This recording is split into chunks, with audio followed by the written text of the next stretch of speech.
Hi, everybody. So in the background, I've got Joe, and little Holly is here as well, the mud monkey. So I just want to talk to you about a bit about myself. Obviously, I'm Lydia. I have struggled my whole life, I guess, with autism and ADHD. I dropped out of school like second year in high school and was homeschooled. Then off of homeschool, I managed to earn my way into college and then onto university to study drama, which is far from anything to do with agriculture.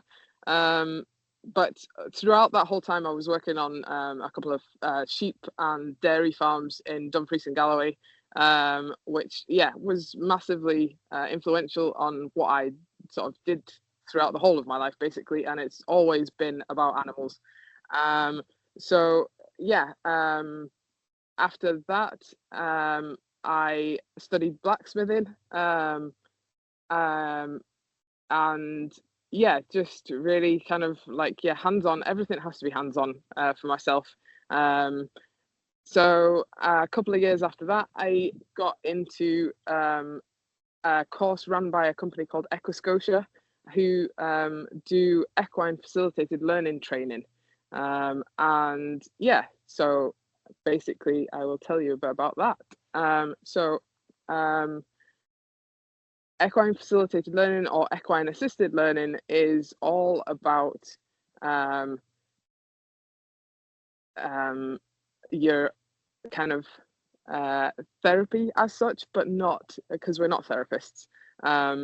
It is about learning life skills and coping strategies that in normal situations you wouldn't be able to kind of come up with. So a lot of people struggle with mental health, and we look at an alternative way of creating coping strategies for people that doesn't involve sitting down and chatting to somebody in a therapy situation, which a lot of people can't cope with.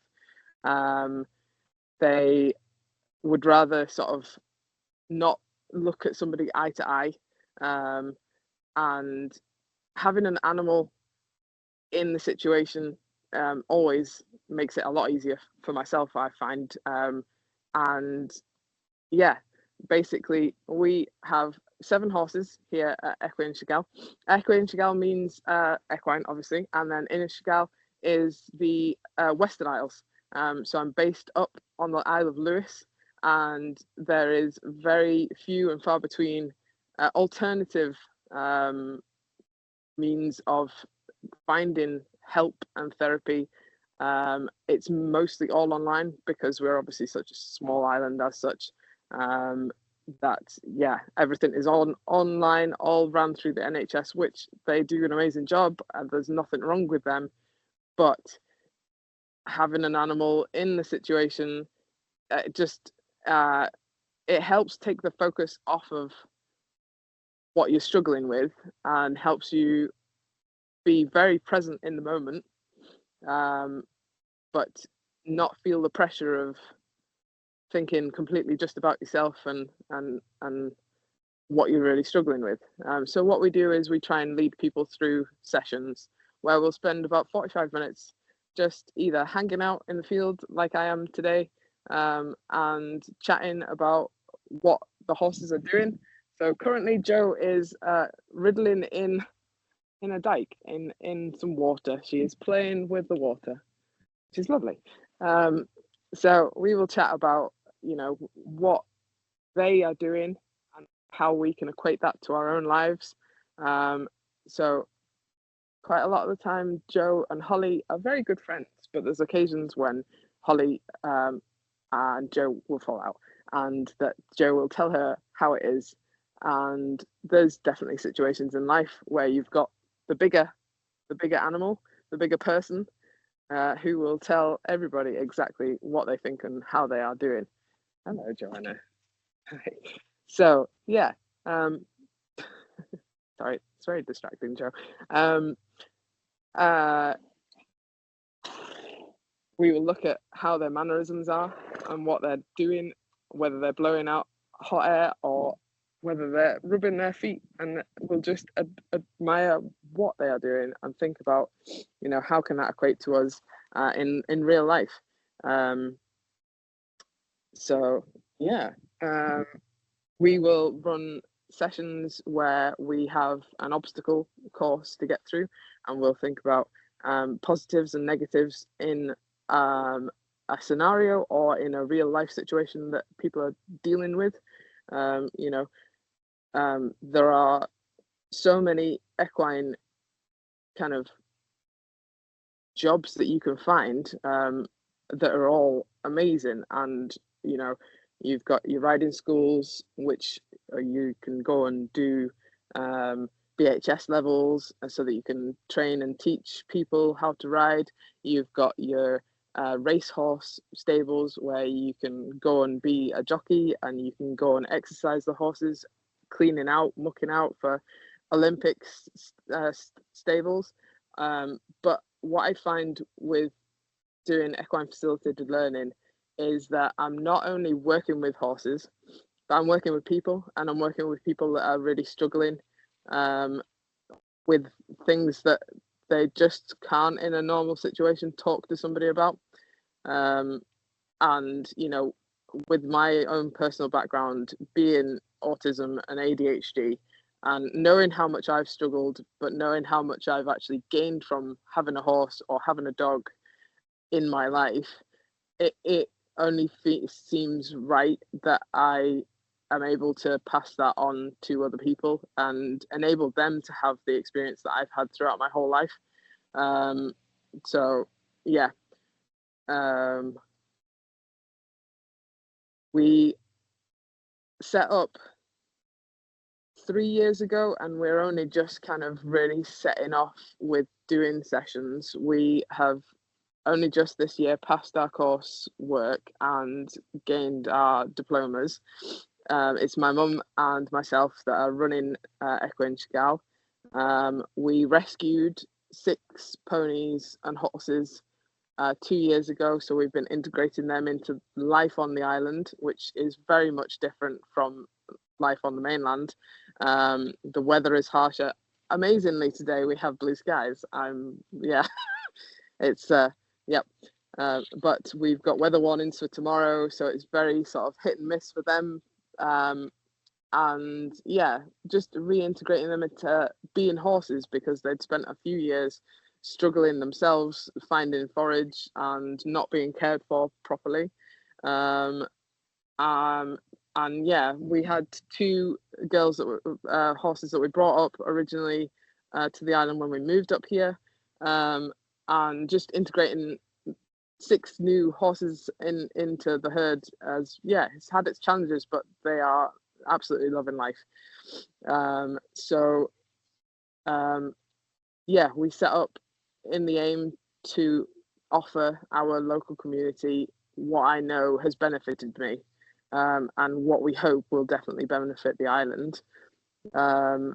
And yeah, just find Joe again for you. Holly is away near the ducks and the chickens. And yeah, it's just a pleasure to be in their space, really, and know that they're so happy. This is what we do, and obviously we've got the day-to-day care, but we're very fortunate to have a really good equine facility over the other side of the island that was funded by Sport Scotland. That is a massive arena, and we go and use that space for some of our sessions. When the weather's not amazing, we don't have a massive indoor space as of yet. We're working on that one. But yeah, we run the sessions where people come and yeah, set out obstacles and let them lead the horses. It's all based on the ground. No ridden sort of activities are led by us. Yeah, I think that I'm hoping that you kind of have gotten a picture as to what we're running here, and yeah, definitely be encouraged by the fact that there are so many equine uh, jobs and prospects out there, but definitely don't pass up on the fact that you can, first off, swap and change between careers throughout your life. That is definitely what I have done, and purely that's to keep my interests going, but also to take something that you love and do it as your job, and definitely where it's possible, always, for me, it's about helping other people figure out if they've got issues, to be able to talk but not feel pressured into feeling that they have to have the right answer. So yeah, I think that might be me to hand over to Alba for questions. Fabulous. Lydia, that was amazing. And a wee special shout out to Joe for coming and giving us such a good view from the camera. So if anyone does have any questions for Lydia, if you can drop them into the chat box just now for us and I can ask her. Oh, we do have one. We've got one in from a Mr. Wilkinson, one of the teachers that are watching today. And this question is from him directly.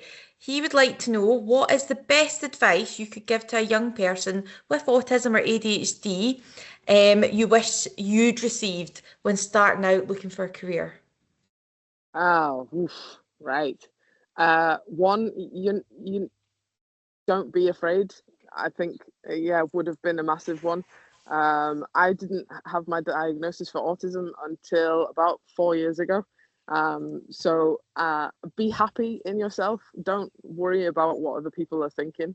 Was a massive one. I was always concerned that, me having a very autistic day, I had to hide away and mask that. I now embrace it fully, and be open and honest, because you will find that people understand more if you are very open and honest about what you struggle with, and about what help you need, and sometimes that's very hard because you don't know what help you need. Yeah. What a fantastic answer, Lydia. Also, with regards to the horses themselves, is there any special training that you have to do with the horses to prepare them to work in the kind of therapy sector? Okay, so we have a very varied array of characters within the 7 horses that we have, and there are a few that we know we wouldn't actually do Hi, intense Joe. or one-to-one sessions with. We've got one mare that was so abused that she's scared of humans, but she will come and she will say hello to you. She'll be the first there, but she won't want you to touch her. So we don't do one-to-one. So it's more about knowing the horse and knowing what they'll accept, rather than fully training them, because their reactions are just as good untrained as they are trained, purely in the fact that yeah, you get more out of the session. So no, they don't have to be specifically trained, but we keep a very close eye on how they react and respond to us as humans, as to whether we would put them in a one-to-one session or just a herd observation session. And is there any advice that you could give to young people that are really keen to come and work with horses, for how they could kind of get into this career, or things that they could maybe do to kind of help them get started? Yeah, again, you could go along the sort of lines of volunteering at local stables, or finding somebody that has the sort of the array of horses that you can go and help out with. But I always find that quite a lot of people are very sort of stuck in their ways as to what they want with their own horses. But it would just be push the door and see if it opens.